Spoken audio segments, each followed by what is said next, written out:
अस्सलामुअलैकुम दोस्तों और साथियों, उम्मीद है आप लोग खैरियत से होंगे। आज है 19 फरवरी 2022।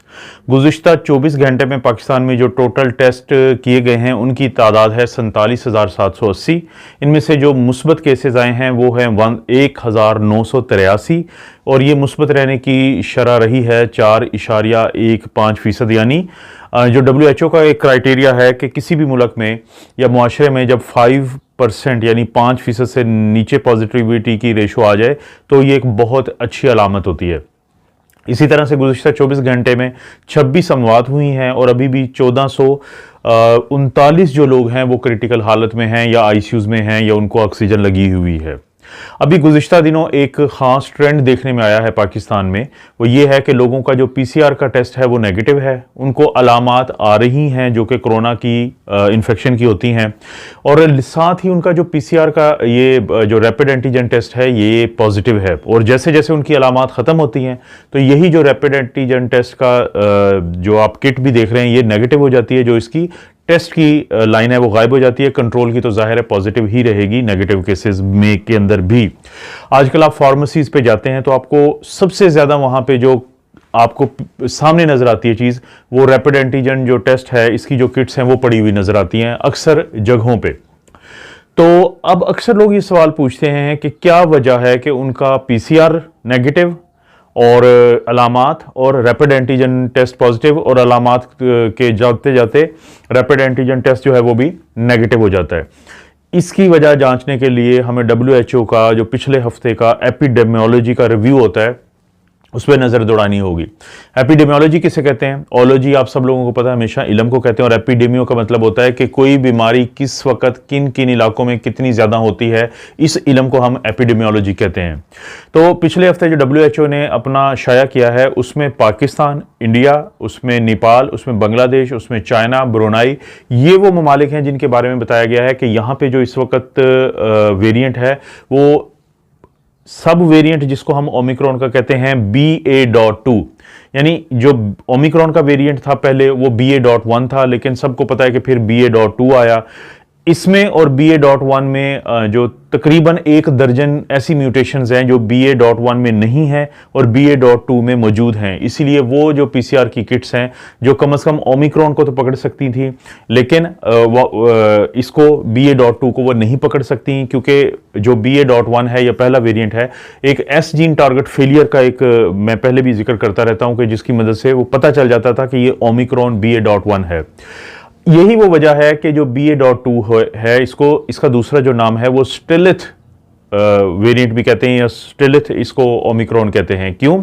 क्योंकि ये चोर है, इसका पता नहीं चलाया जा सकता आमतौर पे, इसीलिए या तो फिर सीक्वेंस किया जाता है। जो सीक्वेंस होता है वो आपको पता है कि एक जीनोम सीक्वेंसिंग है कि जीनियाती एक तहकीक होती है जिसके जरिए पता चलता है कि एक्चुअली ये कौन सा वेरिएंट है, या फिर अलामात और जिस तरह, क्योंकि जो रैपिड एंटीजन टेस्ट होता है वो भी प्रोटीन के बारे में बताता है, मुख्तलिफ किस्म की जो प्रोटीन है जो वायरस के ऊपर होती है और बाज़-औक़ात जो BA.2 है उसके अंदर वो जो प्रोटीन है जो रैपिड एंटीजन टेस्ट से जिनका पता चलता है तो वो मौजूद रहती हैं।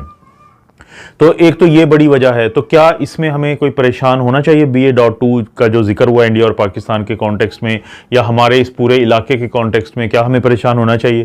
देखें, BA.2 जो है उसके खिलाफ जो मोनोक्लोनल एंटीबॉडीज हैं जैसे सोत्रोविमैब एक बड़ी मशहूर है कि वो ओमिक्रॉन के खिलाफ तो काम करती है किसी हद तक, लेकिन BA.2 के खिलाफ काम नहीं करती।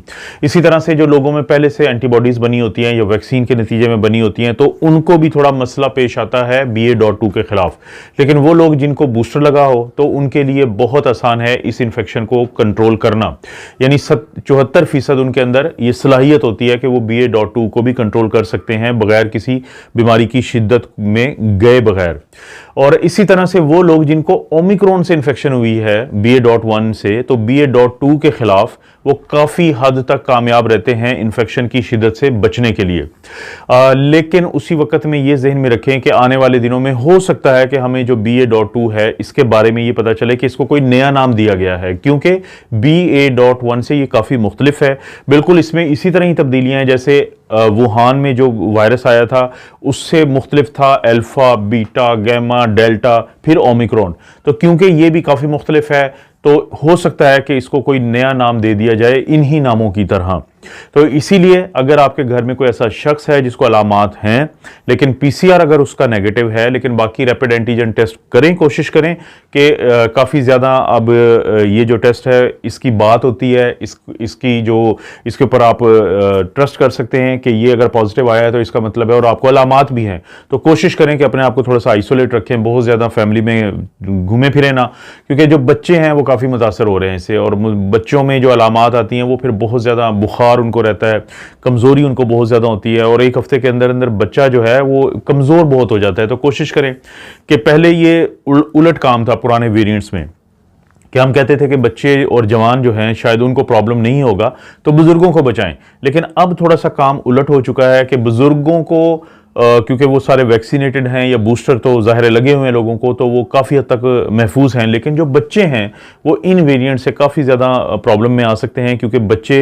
अनवैक्सीनेटेड हैं। वायरस के अंदर ये सलाहियत होती है कि वो अपना वो होस्ट ढूंढता है जो जिसके अंदर वो रह सके, और उसके अंदर इसी सिचुएशन को देखते हुए कुछ ऐसी जीनियाती तब्दीलियाँ आती हैं, म्यूटेशंस होती हैं कि वो उनको उस होस्ट में रहने पे काफ़ी मदद करता है कि जिनकी वैक्सीन नहीं लगी हुई, जिनके अंदर इम्यूनिटी नहीं है। यही वजह है कि जब इन बच्चों में ये वायरस जाता है तो बच्चों का जो इम्यून सिस्टम होता है बड़ा वो स्ट्रांग होता है, तो वो इतना ही ज़्यादा फिर इन बच्चों को बुखार होता है, इतना ज़्यादा फिर जिस्मों में दर्द होता है, ये काफ़ी ज़्यादा बेचैन या इरिटेबल रहते हैं और 1 से 2 हफ्ते में ये रिकवर हो जाते हैं। यानी अक्सर बच्चे जो रिकवर हो जाते हैं, लेकिन वो जो 1 से 2 हफ्ता होता है वो काफ़ी सख्त होता है फैमिलीज़ के लिए। तो कोशिश करें इस तरह की चीज़ों पे नज़र रखें, खुद भी पढ़ते रहें ये, और मज़ीद कोई और भी अपडेट हुई मैं आप दोस्तों के लिए लेके आऊँगा। आप अपना और अपनी फैमिली का ख्याल रखें। अल्लाह ताला आपको और आपकी फैमिली को हर किस्म की बुराई, बीमारी और आजमाइश से महफूज रखें।